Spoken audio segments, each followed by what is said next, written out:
அது மட்டுமல்ல, இங்கே இருக்கின்றவர் சொல்லுகிறார்களே, நான் இன்றைக்கு கேட்கிறேன், நான் எங்கே சென்று கொண்டிருக்கிறது என்பதை நீங்கள் எண்ணி பார்க்க வேண்டும். அதைத்தான் தலைவரும் மலைக்கணலியை பாடுகிற போது சொன்னார், இன்னும் எத்தனை காலம்தான் ஏமாற்றுவார் இந்த நாட்டிலே, சொந்த நாட்டிலே, நம் நாட்டிலேனார். எப்போ பாடி போன பாட்டு இப்ப வருது. எத்தனை காலம்தான் ஏமாற்றுவார் இந்த நாட்டிலே, சொந்த நாட்டிலே, நம் நாட்டிலேனார். டெல்லியில் இருக்கிற பல தலைவர்களை நான் சந்திக்கிற வாய்ப்பு அம்மாளால் கிடைத்தது. நான் எதற்காக நீ சொல்லுகிறேன் சொன்னால், ஒரு தூய தலைவரிடத்திலே நான் இன்றைக்கு வந்து அவரோடு இணைந்து இந்த பணியாற்றுகிற வாய்ப்பு எனக்கு கிடைத்திருக்கிறது. எல்லோருடைய கருத்து இதுதான்.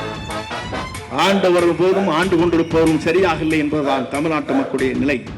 பெண்களுக்கு பாதுகாப்பில்லை, பாலியல் குற்றங்கள் நடைபெறுகிறது.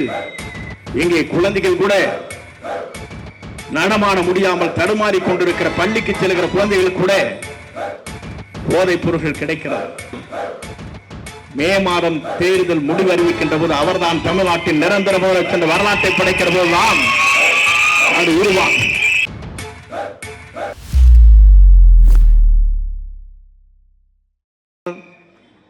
ஆற்றல் மிக்க பேச்சாளர் அன்பிற்கினிய அருமை சகோதரர் ராஜ்மோகன் அவர்களே,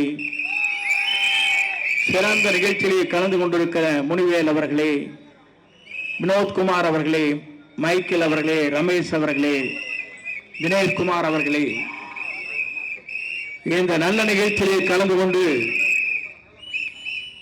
கருத்துக்களை வழங்கி இருக்கிற அன்பு சகோதரர் அசோக் அவர்களே, நம்முடைய கழகத்தின் தலைவர், எதிர்கால தமிழகத்தை ஆளப்போகிற தலைவர், அவர் நெஞ்சங்களில் நிறைந்து வாழ்ந்து கொண்டிருக்கிற கழகத்தின் அனைத்து நிர்வாகிகளே, அன்பிற்குரிய பெரியவர்களே, தாய்மார்களே, நண்பர்களே, உங்கள் அத்தனை பேருக்கும் என்னுடைய பணிவான வணக்கத்தை முதலில் நான் தெரிவித்துக் கொள்கிறேன். இந்த நிகழ்ச்சியை காணுகிற போது அன்பிற்கினிய அருமையனன் முன்னாள் சட்டப்பேரவை உறுப்பினர் அருமையனன் புரசை பாபு அவர்கள் இந்த பகுதிக்கு பொறுப்பாளராக இங்கே நியமிக்கப்பட்டிருக்கிறார்கள் தேர்தல் களத்தில். அவரை பற்றி நான் சொல்ல தேவையில்லை.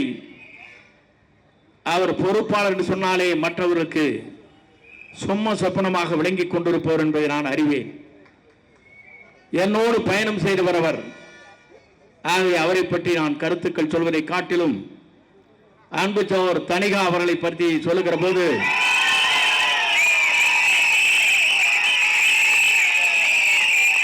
நான் போக்குவரத்து கழகத்துடைய அமைச்சராக இருக்கிற போது தனிகா அவர்கள் என்டிசியிலே முதல் காலடி வைத்தார்கள். இன்றைக்கும் நான் பார்க்கிறேன், சிறந்த பண்பாளர், உழைக்கக்கூடியவர், உங்களை நேசிக்கக்கூடியவர் என்பதை நான் அறிவேன். அவருக்கு பாராட்டலில் நன்றியை நான் தெரிவித்துக் கொள்கிறேன். ஏனவே சொல்கிறேன் சொன்னால், 20 ஆண்டு காலம் இந்த இயக்கத்துக்காக தன்னை அர்ப்பணித்தவர்.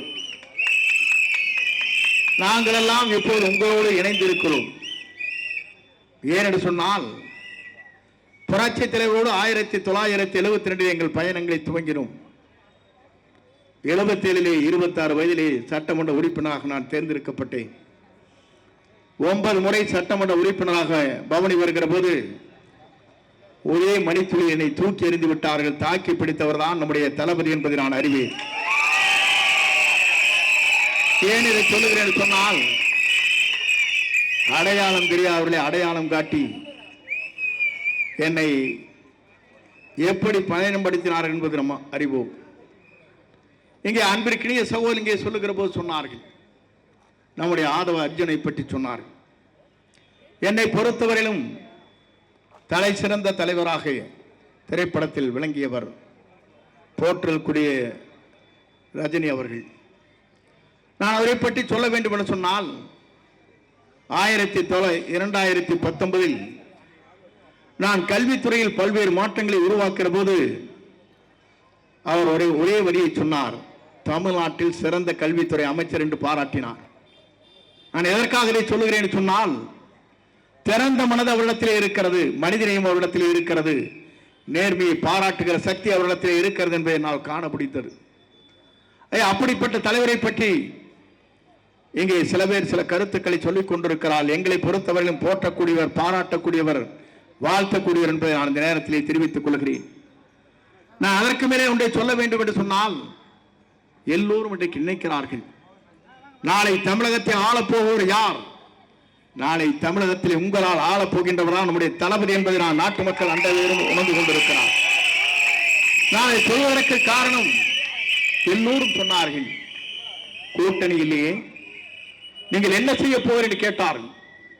1972 இந்த இயக்கத்தை புரட்சி தலைவர் துவங்குகிறார். 77 தேர்தல் களத்திலே நிற்கிறார். பொது தேர்தலில் நிற்கின்ற போது எல்லோரும் சொன்னார்கள், திராவிட முன்னேற்ற கழகத்தை சார்ந்தவர்கள் மற்றவர்கள் சொன்னார்கள், இது திரைப்படத்தை போல 100 நாள் தான் ஓடும் என்றார். ஆனால் தமிழ்நாட்டின் வரலாற்றில் அவர் உயிருள்ளவரை அவரான் தமிழ்நாட்டுடைய நிரந்தர முதலமைச்சர் என்ற வரலாற்றை படைத்தார். அதற்கு பிறகு அம்மா மதித்தார் செய்தார்.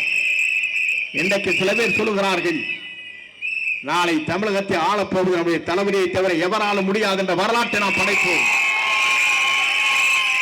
இருக்கிற நண்பர்கள் சொல்கிறார்கள், நான் கேட்கிறேன், இந்திய நாட்டின் வரலாற்றில், தமிழகத்தின் வரலாற்றில் நம்முடைய தலைவர் தலைமை தாங்கி பொறுப்பேற்றதற்கு பிறகு அவர் இருக்கும் வரை தமிழ்நாட்டின் நிரந்தர முதலமைச்சர் வரலாற்றை படைக்கிற தலைவராக திகழ்வார். அதை யாராலும் மாற்றி காட்ட முடியாது.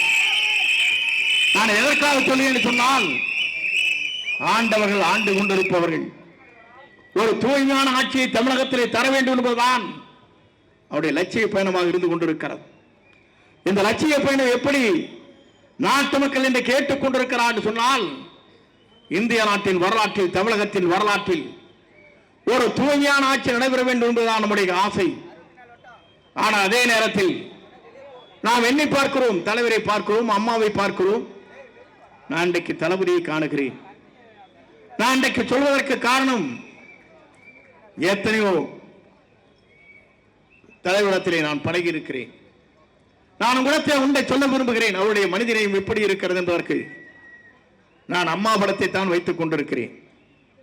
நான் என்ன செய்வேன் என்று நினைத்து வேலூர் பொதுக்கூட்டத்திலே அவர் பேசுவதற்கு முன்னால் அம்மா படம், அவர் வணங்கி கொண்டிருக்கிற படம், தலைவர் படத்தை வைத்து நான் வேலூர் கூட்டத்திலே சென்ற போது அவர் அதை எண்ணிப்பாக கவனித்து விட்டார். அடுத்த நாள் என்னை அழைத்தார் தனியாக, சார் அம்மா படத்தை வச்சுக்கிறது, அப்பதான் எனக்கு மகிழ்ச்சியா இருக்கிறார். எந்த தலைவர் சொல்வார்? வரலாற்று அப்படிப்பட்ட தலைவர். நான் எதற்காக நேசிக்கிறேன் என்று சொன்னால், 50 ஆண்டு கால உழைப்பு ஒரே நொடிப்புள் தூக்கி எறிந்தவரும் இருக்கிறார்கள். ஆனால் அம்மா படத்தை நீங்கள் 25 ஆண்டு காலம் தாங்கி பிடித்துக் கொண்டிருக்கிறீர்கள். அப்படி இருக்கிற போது அதைத்தான் நான் பார்க்கிறேன், மகிழ்ச்சி அடைகிறேன் என்று சொன்னார். நான் எதற்காக இதை சொல்கிறேன் சொன்னால், உங்களுக்கு தெரியாத ஒன்றல்ல, தனிகா பல ஆண்டுகளாக என்னோடு பழகியவர். நான் இன்றைக்கு பார்க்கிறேன். ஏனென்று சொன்னால் அவருடைய உழைப்பவருக்கு உயர்வு கிடைத்திருக்கிறது. இங்க உழைத்துக் கொண்டிருக்கிற நீங்கள் அத்தனை பேரும் பொறுப்பிலே இருக்கிறீர்கள். ஆனால் இன்றைக்கு வியாபாரம் நடைபெற்றுக் கொண்டிருக்க ஒரு புறத்தில் இதை தகர்த்திருக்கிற சக்தி ஆளுநத்திலே இருக்கிறது என்றால், தமிழ்நாட்டிலே ஒரே தலைவருக்கு தான் இருக்கிறது, அதுவும் நம்முடைய தூய தலைவராக இருக்கிற தளபதிக்கு மட்டும்தான். யாராலும் மாற்றி காட்ட இயலாது. எப்படி நல்லாட்சியை தமிழகத்தை நடத்த வேண்டும் என்று சிந்தித்துக் கொண்டிருக்கிற தலைவர், மற்றவரை எப்படி நேசிக்க வேண்டும் என்கிற தலைவர். அது மட்டுமல்ல, இங்கே இருக்கின்றவர் சொல்லுகிறார்களே, நான் இன்றைக்கு கேட்கிறேன், நான் எங்கே சென்று கொண்டிருக்கிறது என்பதை நீங்கள் எண்ணி பார்க்க வேண்டும். அதைத்தான் தலைவரும் மலைக்க நிலையை பாடுகிற போது சொன்னார், இன்னும் எத்தனை காலம்தான் ஏமாற்றுவார் இந்த நாட்டிலே, சொந்த நாட்டிலே, நம் நாட்டிலேனார். எப்போ பாடிட்டு போன பாட்டு இப்ப வருது. எத்தனை காலம் தான் ஏமாற்றுவார் இந்த நாட்டிலே, சொந்த நாட்டிலே, நம் நாட்டிலேனாரு. இதுதானே உங்களுக்கு விஷயம் இருக்குது. நம்ம வேகம் வேறு. அதை விட ஒன்றை பாடினார், ஒன்று எங்கள் ஜாதியே, ஒன்று எங்கள் நீதியே, உழைக்கும் மக்கள் யாவரும் ஒருவர் பெற்ற மக்கள் எனார். அதைத்தான் நம்முடைய தலைவர் இன்றைக்கு பின்பற்றி கொண்டு, நம்முடைய தலைவருடைய லட்சியம், கொள்கை அனைத்துமே எல்லோரும் ஒன்றுதான் என்ற தத்துவத்தை நிறைவேற்றிக் கொண்டிருக்கிற தலைவராக நம்முடைய தளபதி விளங்கிக் கொண்டிருக்கிறார் என்பதை என்னால் காணப்படுகிறது. நான் எதற்காக சொல்கிறேன் சொன்னால், எல்லா ஆட்சியிலும் பார்த்தாகி இருக்கிறது. டெல்லியில் இருக்கிற பல தலைவர்களை நான் சந்திக்கிற வாய்ப்பு அம்மாளால் கிடைத்தது. நான் எதற்காக இதை சொல்கிறேன் சொன்னால், ஒரு தூய தலைவரிடத்திலே நான் இன்றைக்கு வந்து அவரோடு இணைந்து இந்த பணியாற்றுகிற வாய்ப்பு எனக்கு கிடைத்திருக்கிறது. உண்மையிலே இன்றைக்கு நான் சொல்கிறேன், எனக்கு 20 வயது குறைந்திருக்கிறது. நான் எதற்காக சொல்கிறேன் சொன்னால், உங்களோடு இணைந்து பணியாற்றுகிற போது தான் தெரியும் எளிய ரத்தங்கள் எப்படி ஓடிக்கொண்டிருக்கிறது, நாட்டை மாற்றுவதற்காக நீங்கள் எப்படி துடித்துக் கொண்டிருக்கிறீர்கள் காணப்படுகிறது. இங்கே பேசுகிறோர் சொன்னார்களே, ஒரு தூய ஆட்சி தமிழகத்தில் வேண்டும். எல்லோருடைய கருத்து இதுதான். ஆண்டவர்கள் போதும் ஆண்டு கொண்டிருப்பவரும் சரியாக இல்லை என்பதுதான் தமிழ்நாட்டு மக்களுடைய நிலை. எல்லோரும் சொல்லுகிற கருத்து ஒன்றுதான். பொருளாதாரத்தில் இன்றைக்கு தமிழகம் பின்தங்கி கொண்டிருக்கிறது. இன்றைக்கு தமிழகத்தை பொறுத்தவரை சட்ட ஒழுங்கு சரியாக இல்லை. பெண்களுக்கு பாதுகாப்பு இல்லை. பாலியல் குற்றங்கள் நடைபெறுகிறது. இங்கே குழந்தைகள் கூட நடமாட முடியாமல் தடுமாறி கொண்டிருக்கிற பள்ளிக்கு செல்கிற குழந்தைகள் கூட போதைப் பொருட்கள் கிடைக்கிறது. இதை முறியடிக்கிற சக்தி ஆளுநத்திலே இருக்கிறது என்றால், மே மாதம் தேர்தல் முடிவு அறிவிக்கின்ற போது அவர்தான் தமிழ்நாட்டில் நிரந்தர முதலமைச்சர் சென்ற வரலாற்றை படைக்கிற போதுதான் அது உருவாகும். நான் எதற்காக சொல்லினேன் சொன்னால், ஏப்ரல் மாதம் நம்முடைய தேர்தலுடைய பதிவு செய்கிற நாள் 23. நான் நினைத்து பார்த்தேன், அன்றைக்கெல்லாம் நம்முடைய தேர்தல் களத்திலே பூத்திற்கு நீங்கள் வாருங்கள் வாருங்கள் என்று நம்முடைய பூத் கமிட்டி அழைப்பார்கள்.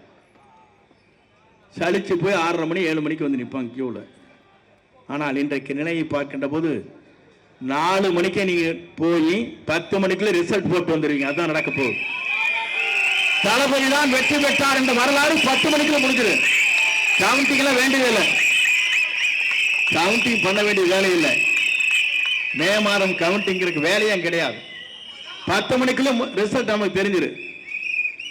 நம்முடைய வெற்றி கழகத்துடைய தலைவர், வெற்றி தளபதி தலைவராக வருவார். அதை யாராலும் மாற்றி காட்ட முடியாது. இந்த வரலாறு படைக்கப்படும். நான் உங்க வேகத்திலும் பார்க்க எனக்கே பயமா இருக்கு. எங்க ஓட்டு முடிச்சிருவீங்களே, எங்க ஓட்டு நசுக்கிடுவோம் பயமா இருக்கு. அப்பெல்லாம் ஃப்ரீயா வருவாங்க, ஜாலியா போவாங்க. மேடைக்கு ஆளை பிடிச்சிருந்தா அங்க உட்கார வைப்பாங்க. கூட்டம் வரும். கூட்டத்தில் இருக்கிற எல்லாருமே கடைசியில் இறுதியா பேசுற போது ஒருத்தர் இருக்க மாட்டேன், சேர எண்ணி பார்த்துக்க வேண்டியதான். ஆனால் அதற்கு 1 கோடி ரூபாய் செலவாகிறது. மகளிர் மகாநாட்டு நடத்த வேண்டும் என்று சொன்னால் 120 கோடி ரூபாய் செலவு கோவையில். ஆனால் 1 ரூபாய் கூட செலவு செய்யாமல் இவ்வளவு கூட்டங்கள் வருகிறது என்று சொன்னால் நம்முடைய வெற்றி தளபதியை தவிர யாருக்கும் இல்லை. நான் எதற்காக சொல்லுகிறேன் சொன்னால், தமிழ்நாட்டில் பணம் கொடுக்காத வர ஒரே கூட்டம் நம்ம கூட்டம் தான். நீங்க எதை எதிர்பார்த்து வருகிறீர்கள்? எதுவும் இல்லை. நாடு நலம் பெற, நாட்டு மக்கள் நலம் பெற, இளைஞருடைய எதிர்காலத்தை மனதிலே கொண்டுதான் நல்லாட்சி தமிழகத்திலே மலர வேண்டும் என்ற நோக்கத்தோடு தான் நீங்கள் நல்லெண்ணத்தோடு இங்கே பயணத்தை மேற்கொண்டிருக்கிறீர்கள். உங்களுக்கெல்லாம் என்ன இளைஞர்களாக இருக்கிற உங்களுடைய எண்ணங்கள் என்னென்று சொன்னால், தமிழ்நாட்டில் மீண்டும் ஒரு மாற்றங்கள் உருவாக்கப்பட வேண்டும். தூய்மையான ஆட்சி தமிழகத்திலே தேவை.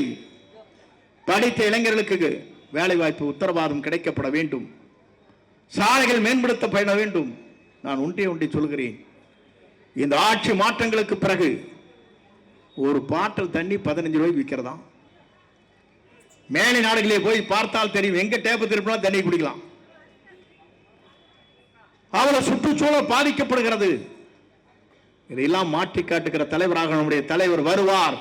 நீங்கள் 15 ரூபாய் கொடுத்து பாட்டிலை குடிக்கின்ற தண்ணீரை நீங்கள் பெற தேவையில்லை. தூய்மையான தண்ணீர் எங்கு வேண்டுமானாலும் நீங்கள் குடிக்கலாம். அதை உருவாக்குவார். அந்த மனது அவரிடத்தில் இருக்கிறது. அந்த தூய மின்னம் அவரிடத்தில் இருக்கிறது. நான் இதெல்லாம் சொல்வதற்கு காரணம், நான் பல தேர்தலை சந்தித்து விட்டு பல தலைவரோடு பேசிவிட்டு பல ஆண்டுகள் 45 ஆண்டு காலம் முருடி வருவதற்கு பிறகு உங்களை சந்திக்கிற வாய்ப்பு எனக்கு கிடைத்திருக்கிறது. உண்மையிலே இளைஞர்களாக இருக்கிற நீங்கள் எதிர்காலத்தை நோக்கி உங்கள் பயணங்களை மேற்கொள்கிறீர்கள். சிறந்த ஆட்சியை தமிழகத்திலே தர வேண்டும் என்று துடித்துக் கொண்டிருக்கிறீர்கள். ஏழையின் கண்ணீர் துடைக்கப்பட வேண்டும் நீங்கள் எண்ணுகிறீர்கள்.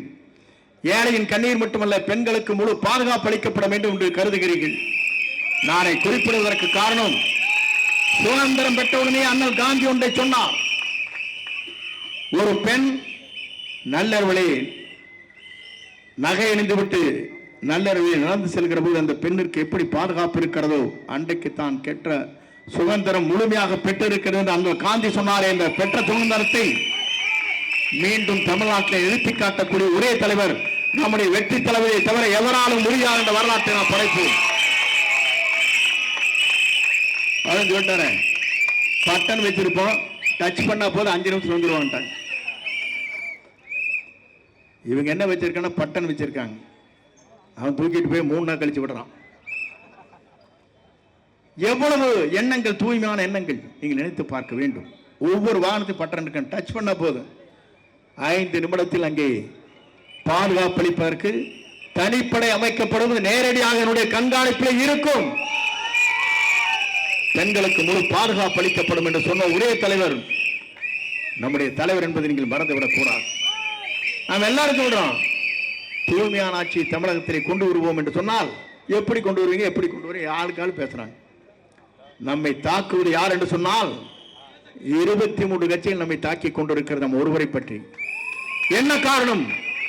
மீண்டும் தமிழ்நாட்டில் இவர்தான் வருவார், அதை யாராலும் தடுக்க முடியாது என்ற நிலையை புரிந்து கொண்ட காரணத்தை அடிப்படையிலே தான் நம்முடைய தளபதி ஆழ்வார். நான் இன்றைக்கு சொல்கிறேன், இந்த ஆண்டு 2026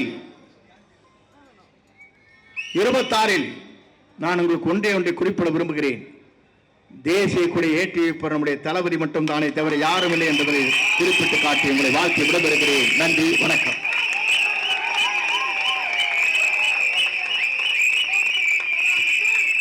ஐயா